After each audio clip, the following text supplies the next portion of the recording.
Usia menjelang 30 tahun. Menjelang 30 tahun dan akhir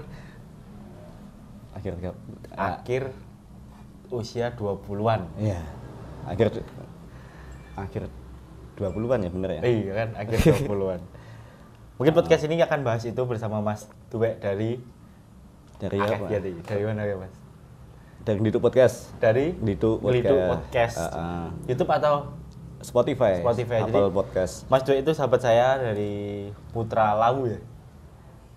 Ora Jaga Lawu. Oh, Putra Jaga Lawu. Enggak salah, enggak Putra sih. Oh, enggak. Maksudnya kan Putra daerah Lawu. Oh, Putra daerah. Putra Lereng Lawu.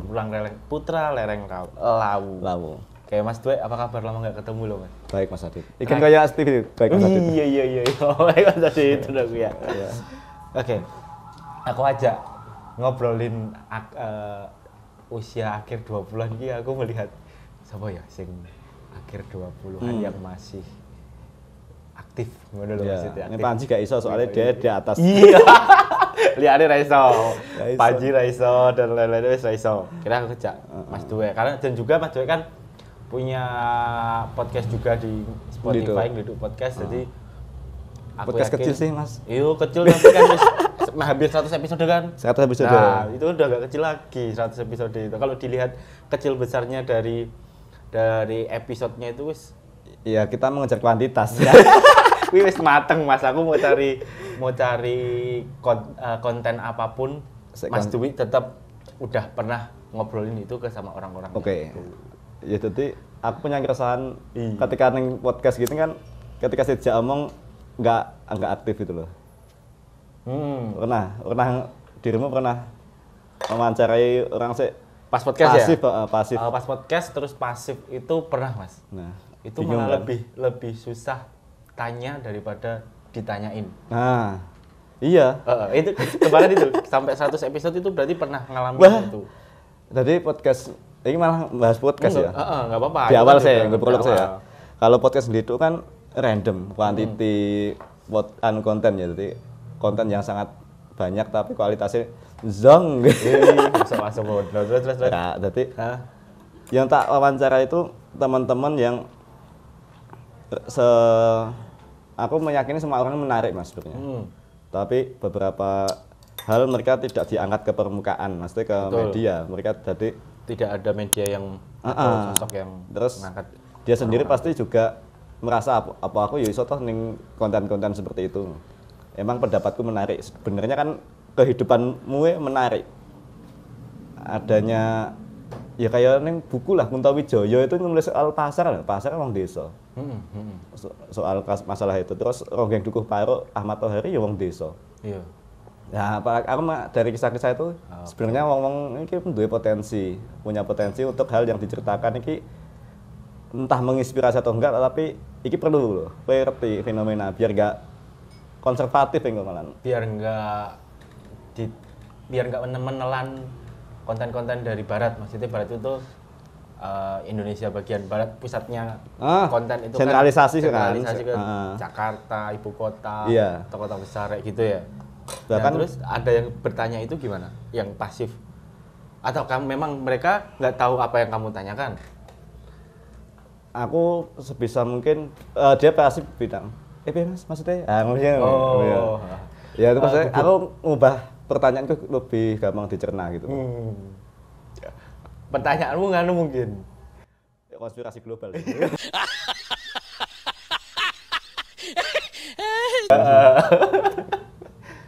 Jadi mulai dari itu aku mulai mempelajari banyak manusia itu. Dari ngobrol ya. Dari ngobrol itu apa yang kita nggak tahu bisa jadi tahu karena ngobrol. Bahkan itu ya. Kita sekarang memandang kata ini, kata tadi ngobrol di depan kan kita. Aku pernah mewawancarai temanku yang supir ekspedisi truk gitu ya, lintas kota, lintas provinsi itu. Ternyata iki perannya dia, iki ketika kita ngomong ke skala indaki ya atau skala itu peran dia itu menstabilkan ekonomi nasional loh. Iya, gimana? Ya kan dia yang mengirimkan suplai barang. Suplai konsumsi kan kayak beras, suplai logistik, beras, cabai dan sebagainya.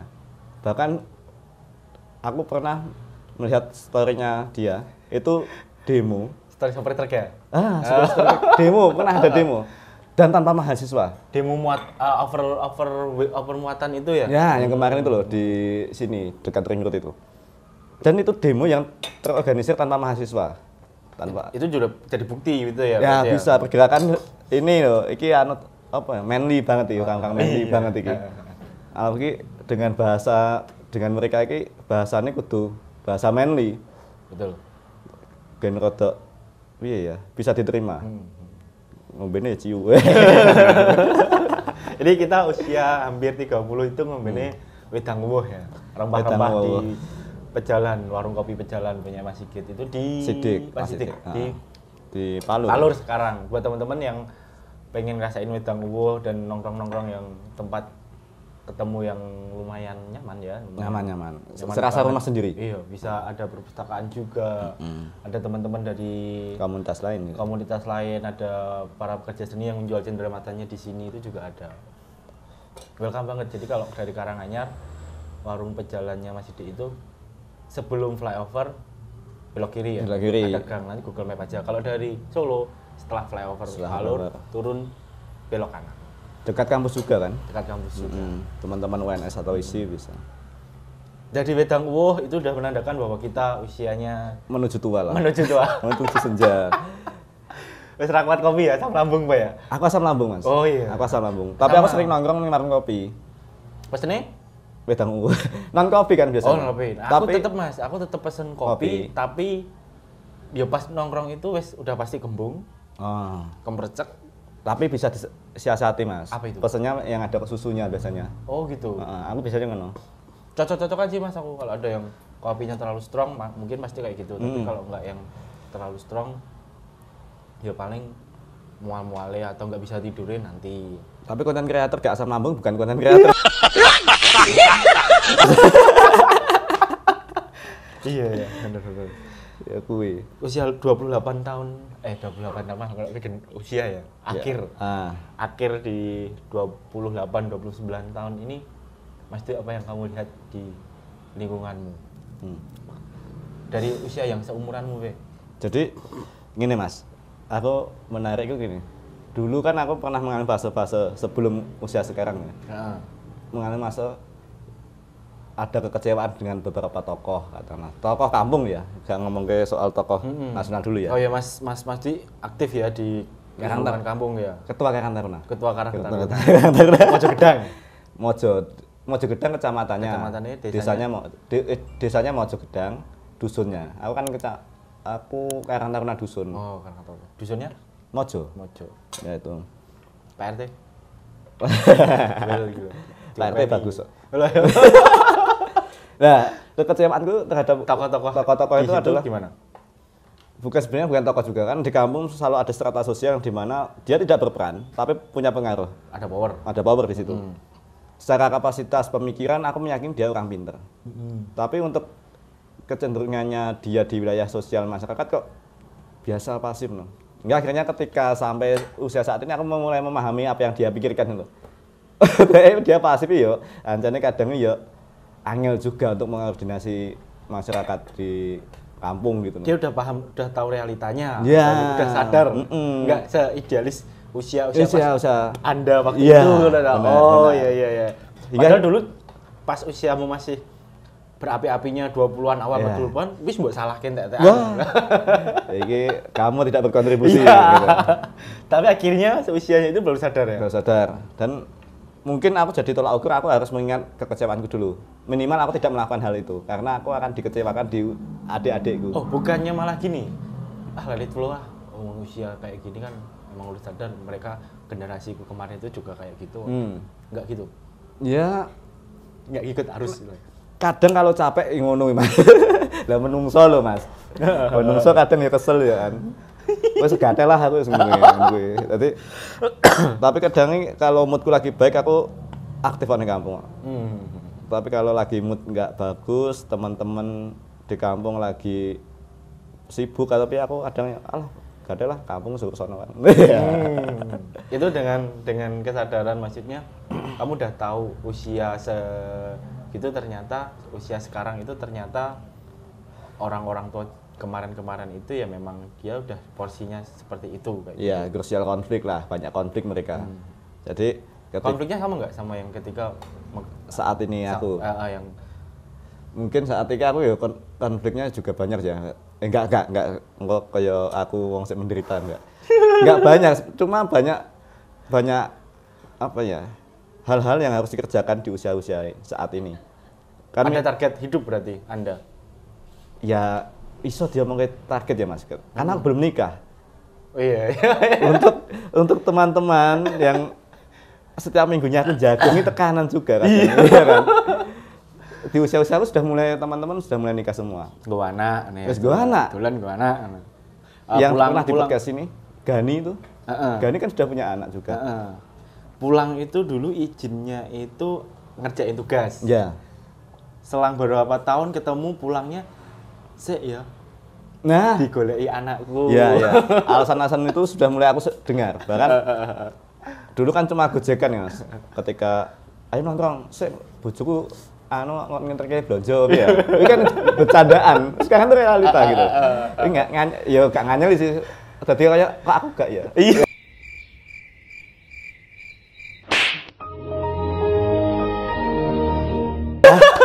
Bener.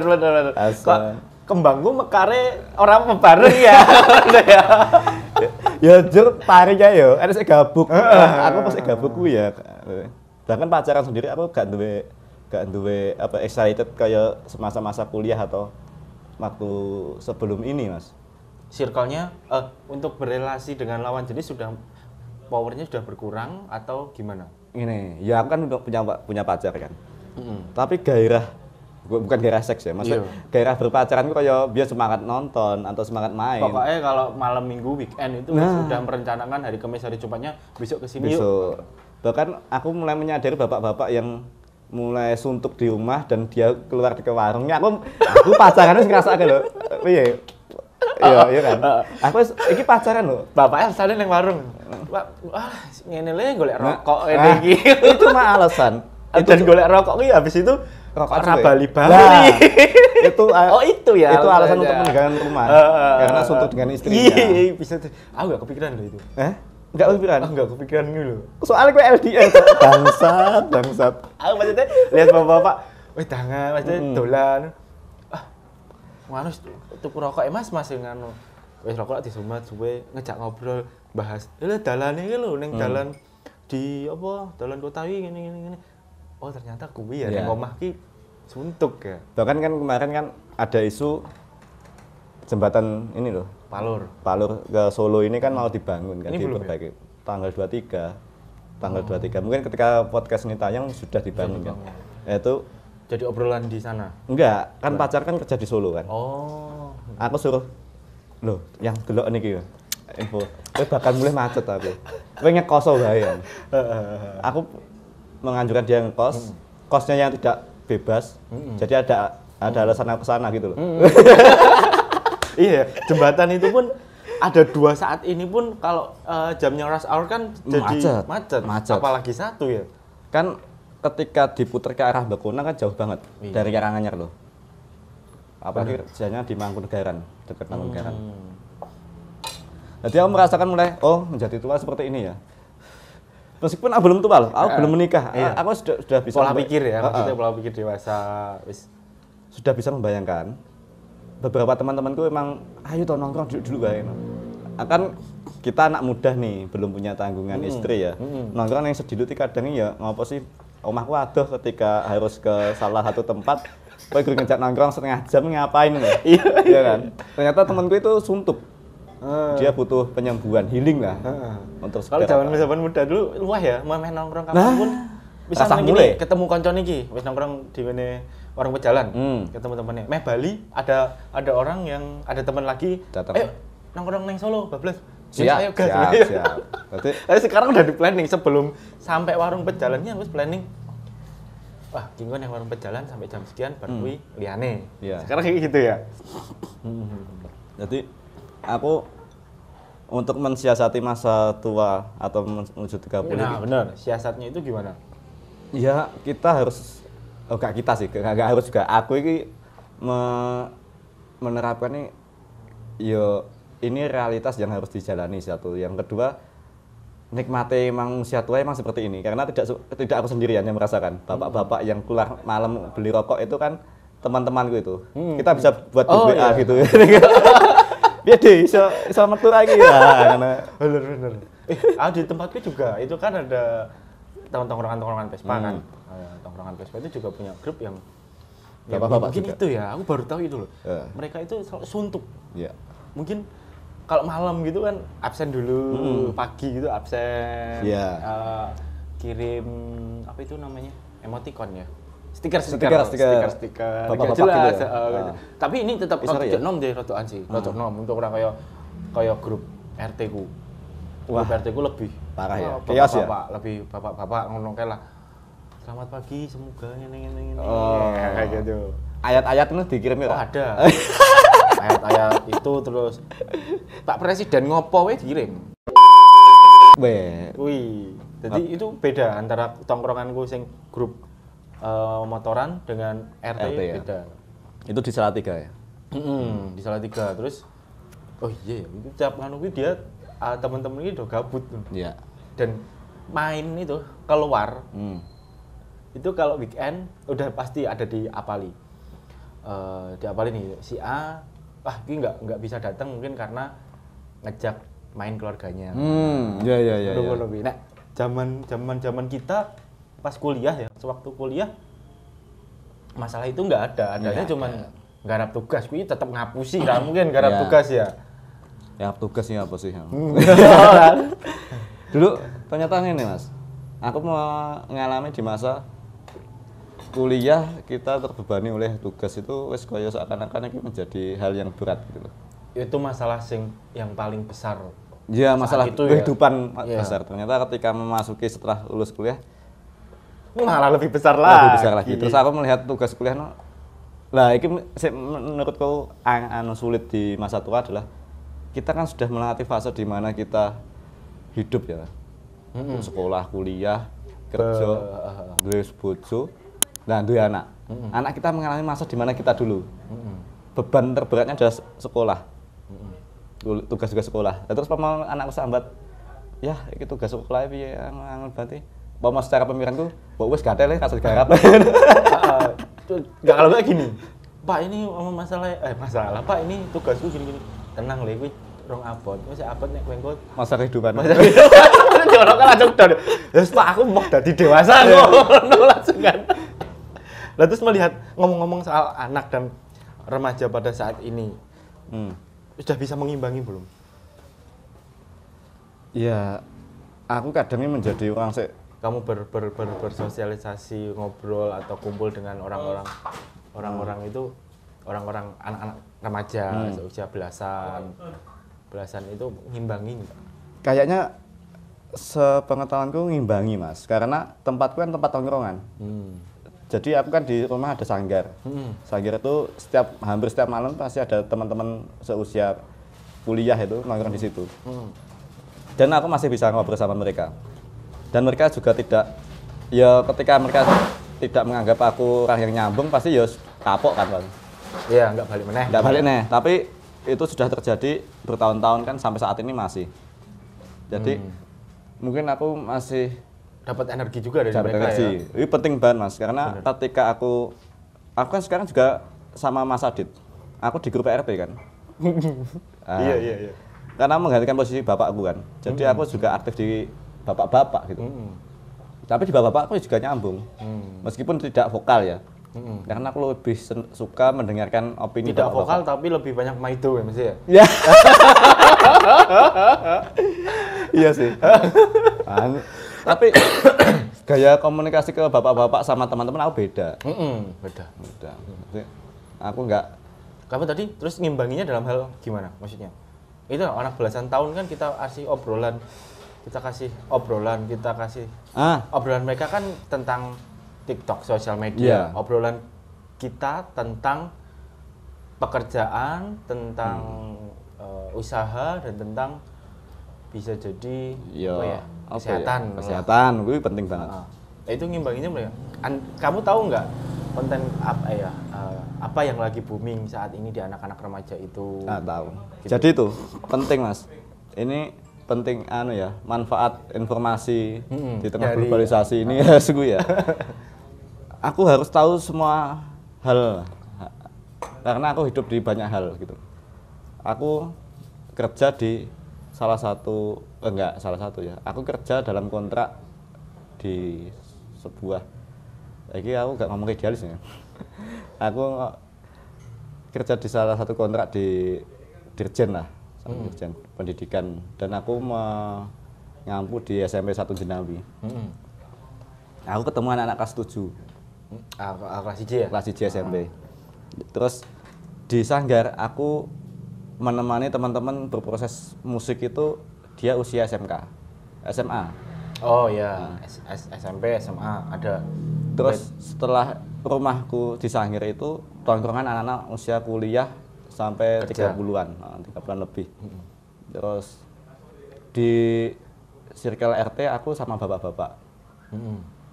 Terus aku juga ikut di salah satu takmir musola di kampung juga. Nah, aku harus input akeh iki Mas, informasi akeh. Bahkan aku ketika di SMP aku harus membuat komunikasi dengan anak-anak bahasa mereka. Ya? Karena mereka bahasanya sudah berbeda. Nah, konten-konten Jaksel aku diuntungkan dengan itu untuk komunikasi dengan anak sekarang dengan konten-konten. Emang anak-anak di sana udah bisa bahasa Jaksel gitu kayak aing?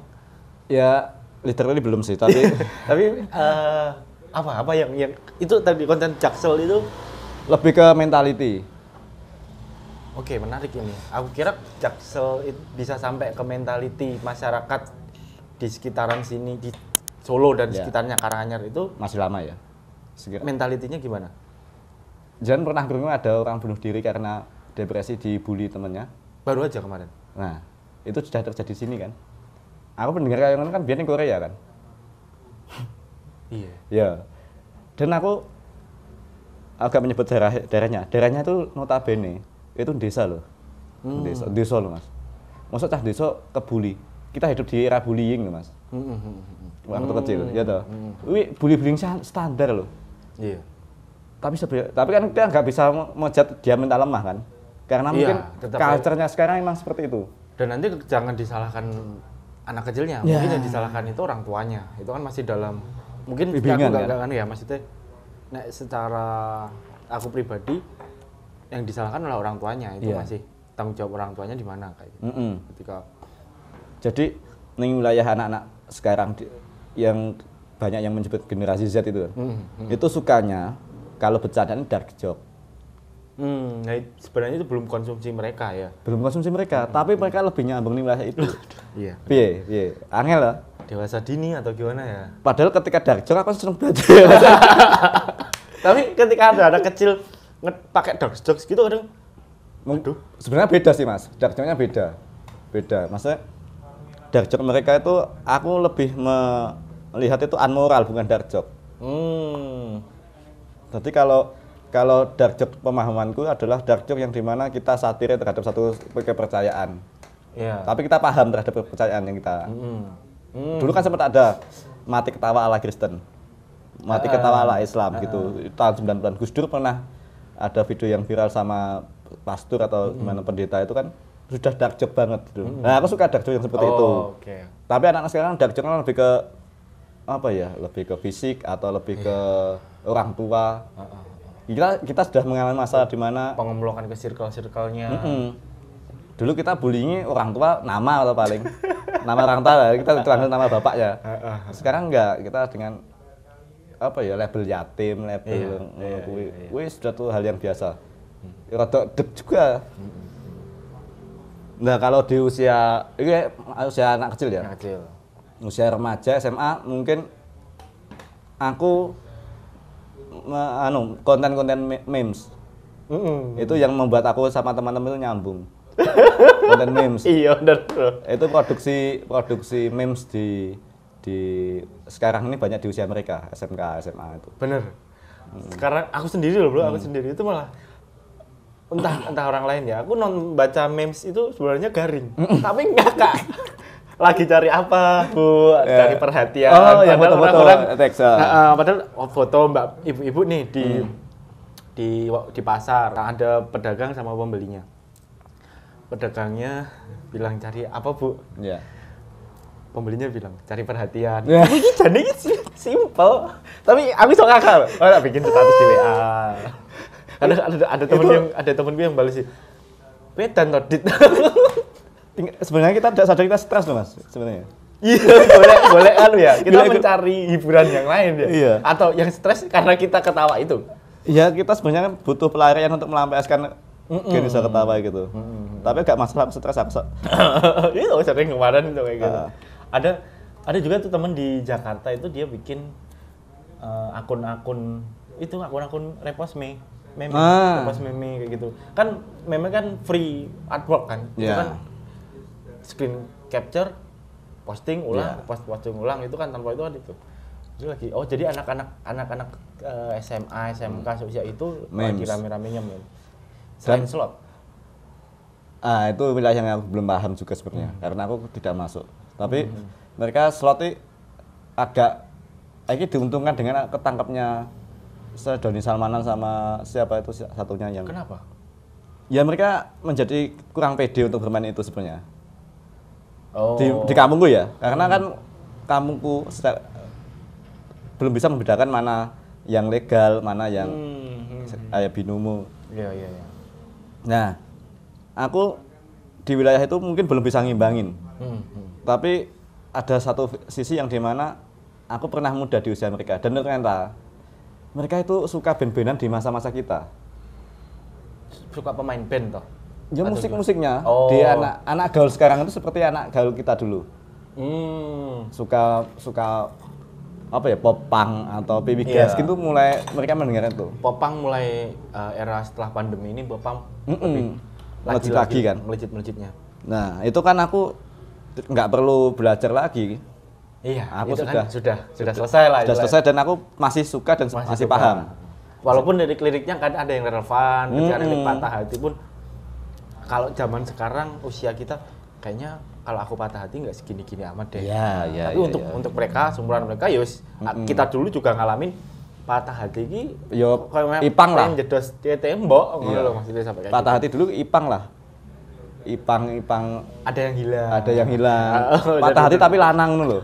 Pupus. Ngono-ngono ki ya. Bingung ngombe ciu apa piye tapi galone iki galo lanang sik asu dek iki lah sik ngono. Tapi sekarang kan enggak. Tapi enggak masalah wis beda. Nah, kalau yang teman-teman kuliah kan wilayahnya di ranah aktivisme. Benar. Dan terus kalau ngerasain nggak kalau di usia yang hampir 30 dan di akhir 20 lah saat itu, kamu ngerasa untuk berteman dengan orang banyak itu malah circle pertemanan itu jadi sempit atau lebih luas? Sebenarnya kamu pribadi dulu, jadi kamu sendiri. Lebih luas atau lebih sempit ya aku belum menyadari, tapi karena tempatku tempat umum ya Mas. Jadi selalu ada, enggak selalu sih, masih presentasenya beberapa waktu itu ada orang baru datang gitu. Untuk berkunjung, untuk melihat. Terus kaitannya aku kan selain kerja di situ kan aku juga wilayah-wilayah kerjaku entertain kan. Benar. Ketemunya sama orang baru, kenal meneh gitu. Jadi mungkin kalau mainstreamnya di usiaku mungkin lebih sempit. Iya. Tapi kalau wilayahnya kerjaan di entertain harus yang ada hubungannya dengan banyak komunitas gitu ya. Harus ketemu sama orang sih aku. Bener. Itu juga aku rasain. Banyak teman-teman seusia aku itu mereka sambat. Kancane sithik. Aku sekarang mau temenan sama orang baru udah males. Dan pilih-pilih juga kan. Dan pilih-pilih juga. Terus kalau aku enggak ya, aku yes, memang konsekuensi pekerjaan sih maksudnya. Nah, itu juga bukan sebuah konsekuensi, tapi memang yes, malah asik kayak gini. Soalnya kan merawat energi. Iya. Merawat energi itu juga dari kebutuhan pekerjaan dibutuhkan, dari energi kita yang harus bekerja di lingkungan kayak gini itu juga harus dibutuhkan ada. Jadi malah semakin kesini, semakin di usia bertambah itu aku malah pengen Oke, relasi gitu. Banyak relasi itu. Soalnya kita mungkin ya, kamu juga sadar suatu saat nanti kita harus butuh ilmu-ilmu baru yang kita ambil di tahun-tahun di usia-usia kayak gini, 30 tahun ke bawah. Aku menyadari Mas itu. Aku mikir ya, di usia aku sekarang ini sudah seperti ini. Indonesia merdeka. Kapitalisme. Tapi itu tidak wilayahmu aku juga. Iya, boleh. Terus di usiamu ini kecanggihan, makanya teknologi seperti segini cepatnya. Dulu aku sempat pesimis loh Mas. Ketika pandemi itu, ini sudah era baru kehidupan di dunia gitu, di bumi gitu, dengan virtual. Karena kan setelah itu ngebom virtual reality gitu loh. Wah, bangsat naik haji nganggo virtual reality. Bahkan ada kafe yang nyediain VR. Wih, aku sempat kaget. Gak kaget, aku sempat takut karena aku harus aku gelem ra gelem mau nggak mau harus mengejar ini juga karena aku punya anak yang hidup di masa depan gitu. Terus ketika anakku sudah sekolah, jadi sekolahnya adus ning omah, kelamin dhuwur terus langsung ngene tok. Apa nonton lah, laptop gitu. Terus engko terus dhek main, kita lihat ngomong sendiri tapi ternyata dia komunikasi. Ya, komunikasi. Tapi orang di luar. Pulang sekolah dia penat refreshing, dia main game gitu. Dia kehidupannya di kamar itu. Bahkan aku sampai melihat prediksi dunia di tahun 2030 berapa atau 40 itu. Rumah di era itu ada rumah minimalisme. Rumah kecil yang dimana semua aksesnya ada dalam satu ruang. Kamar mandi di situ, tempat tidur di situ. Karena semua tinggal tombol gitu. Terus nonton TV kan cuma kayak hologram gitu. Kita dulu membayangkan manusia milenium kan kayak apa ya, Panji manusia milenium. Ternyata sekarang ada kan. Sekarang sudah ada kan? Itu udah. Wah, anjir aku cara kayak gitu kan. Terus ada bentuk manusia di tahun depan aku ya kadang ya apa yang ini tenan sih aku kan. Bener. Nah, itu juga sebuah ketakutan. Tapi ketika pandemi bisa dikatakan sudah surut ini, kehidupan ternyata mulai normal. Mulai kembali ke dulu ya. Di Karanganyar mulai bulan depan ada dangdutan Mas di alun-alun. Itu sudah nggak kebayang aku ketika pandemi. Memang sudah masih bisa tuh ada konser. Kalau konser diem-diem kayak di kafe-kafe mungkin aku sih oke deh. Iya. Ternyata di alun-alun dan support Pemkab bisa. Oh, katanya kehidupan virtual reality masih bisa dipending ini ya. Mungkin lagian juga 2 tahun 3 tahun pandemi ini ngetes manusia ya. VR dan dunia digital membosankan. Iya, benar. Dan tapi juga semembosankan itu perkembangan cepat loh Mas. Iya. Kamu tahu di sekarang Instagram itu ngikutin TikTok, ada Reels. Iya. Terus anak kecil lebih paham TikTok daripada kita. Iya. Mereka lebih bisa bikin konten daripada orang yang udah paham, misal dulu kuliahnya di komunikasi visual. Di kafe gitu. Di kafe zaman dulu kan bikin konten itu kan harus kamera proper, soundnya yang proper dan segala macam. Tapi sekarang itu didobrak semua dengan TikTok. Iya. Bahkan ini Mas, aku dulu suka di Visip kan. Di Visip itu aku mempelajari banyak hal mengenai apa yang sekarang boom kan, kayak media sosial.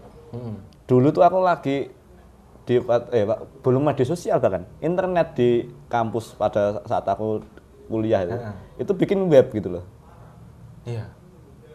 Terus dari semester akhir adik-adik tingkatku tuh sudah merambah ke Instagram.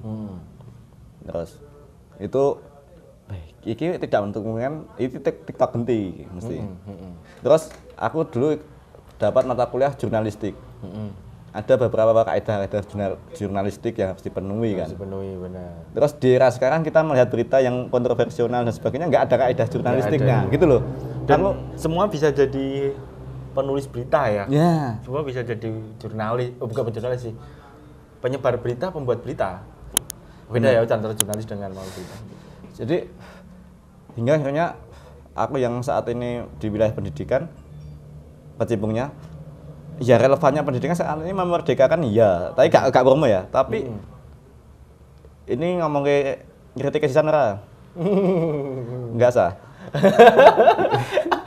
Ya nggak apa-apa, lanjut aja. Nggak apa-apa ya. Kalau kampus merdeka atau sekolah merdeka tetap dilaksanakan secara konsepnya mungkin bagus, tapi ketika mereka masih ada KD kurikulum dasar yang harus tetap dipenuhi itu sama saja bohong. Sama saja membelenggu ya. Membelenggu. Karena mereka diajak lari bebas tapi membawa beban. Benar. Di kakinya gitu seperti itu. Ya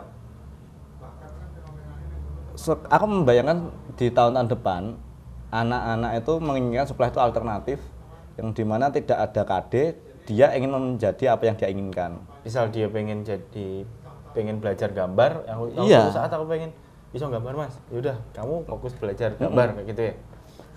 Kayak di Korea dong? Iya sebenarnya, iya Korea Toibah. Aku kan kemarin baru kunjungan ke sana, melihat Salatiga ya? Salatiga Kali Bening itu. Aku melihat anak-anak di situ belajar apa yang dia mau, bahkan rebel banget. Aku tidak membayangkan beberapa sekolah bisa seperti ini. Iya. Dan kritisnya, wah, umum, jos mas. Dia dengan fasilitator, dengan guru tidak ada jarak, bahkan seperti teman. Tapi tetap ada kaidah-kaidah sopan santunnya masih ada. Attitude-nya ada. Jadi gini mas, ternyata gini, dunia pendidikan di kota besar kan, itu yang lebih bergengsi adalah alternatifnya. Sekolah alam gitu ya? Atau yang enggak alam banget, karena di tempat sana sudah enggak ada alam, karena dibangun beton gitu kan.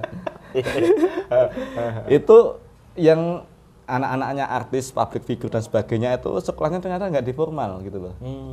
Di sekolah-sekolah yang dimana menyediakan, nah saya enggak ada ini kok tak cerita nih, menyediakan apa yang dia butuhkan dalam minat bakat mereka, soft skill. Nah itu paling nggak ada ini, ada sekolah mahal di daerah sana yang mau dipindah itu saat ini.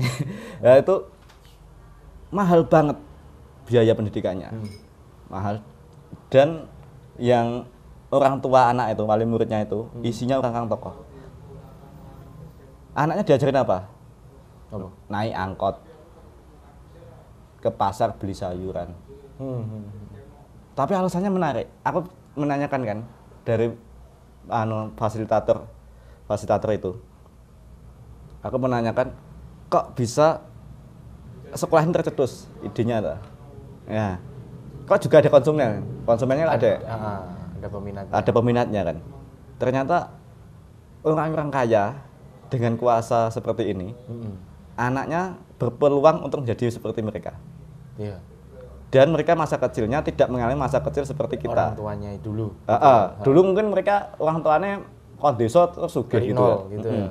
Anaknya bacut sugih, lahiras bacut sugih kan. Balungan gajah, lahir-lahiras untuk apa? Rekan orang miliar. Lahir wis ditanyain kan pin ATM. Nah. Itu ternyata ditakutkan ketika dia mempunyai posisi seperti bapaknya, dia tidak menjumpai masyarakat kelas bawah dalam tanda kutip. Ternyata ansui pendidikan pasar tenan ya. Jadi itu. Jadi kemudian hari mungkin kayak menunggu juga. Mungkin terus kan ya sekolah. Suatu planning setelah aku selesai dengan semua ini itu aku sudah ada pengen bercocok tanam jadi petani. Iya. Dengan aku kan kayak tadi yang saya bilang itu tadi, aku harus mencari ilmu sebanyak-banyaknya nih. Mumpung tenagaku masih banyak, mumpung wirawiri masih bisa.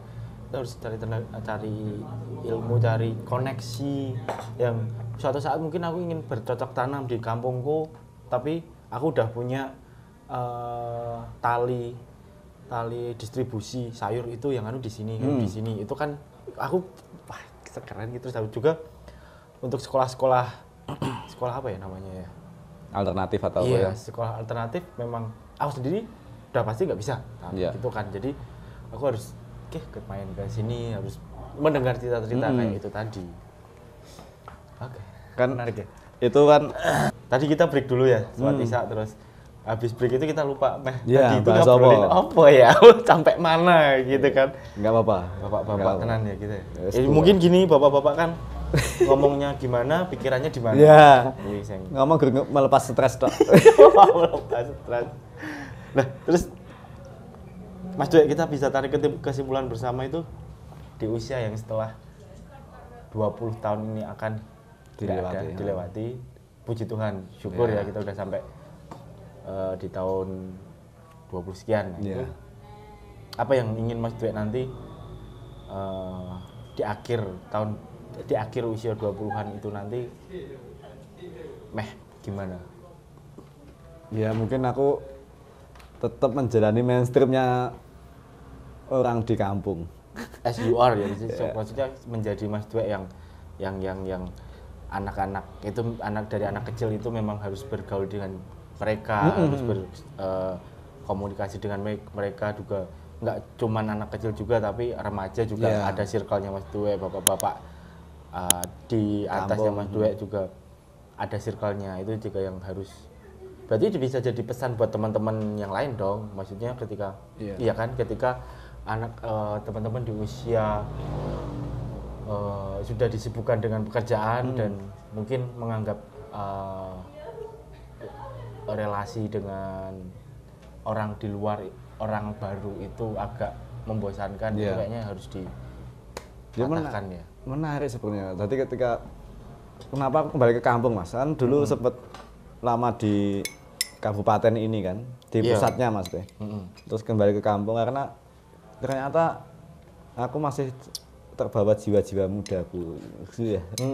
Yang muda-mudaku, untuk aku takut sebenarnya hal-hal yang terjadi di kemudian hari itu mengenai, ini loncat lagi dari pembahasan di awal, mengenai tanah sebenarnya, mengenai tanah.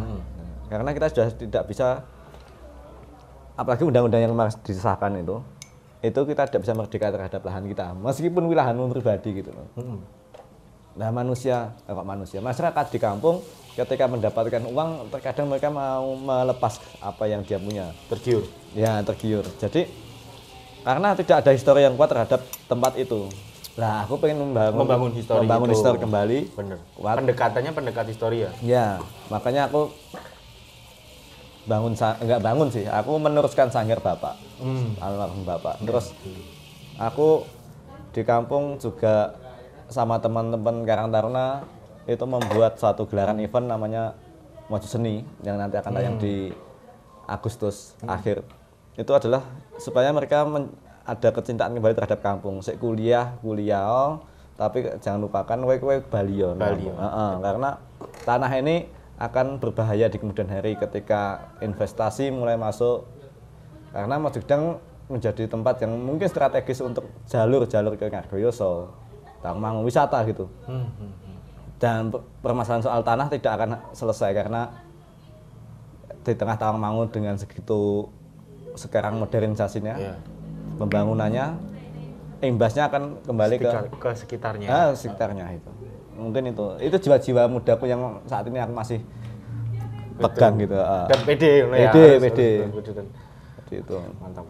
Oke, buat teman-teman yang udah lihat sampai detik ini kan udah banyak banget kan gambaran-gambaran yang mungkin kalian rasakan dan mungkin baru kalian tahu, baru kamu tahu di obrolan dengan Mas Dwi ini tadi. Intinya itu ketika teman-teman, yang penting saya ketakutnya itu banyak obrolan aku di usia sekarang, teman-temanku di bawahku usia 25 tahun itu menganggap orang baru nongkrong di tempat yang baru itu membosankan. Jadi itu yang aku takutin sendiri sih secara pribadi. Karena kenapa mereka menganggap itu membosankan? Karena mereka membawa pikiran yang dia bawa dari rumah. Jadi ketika ada orang baru hadir, kok nggak sesuai dengan apa yang aku pikirkan. Nah, jangan itu. Karena untuk menjadi pluralisme seperti Kasnyati Setokoh itu, kamu harus gue kaos PNS sih, gue kaos pluralisme sama.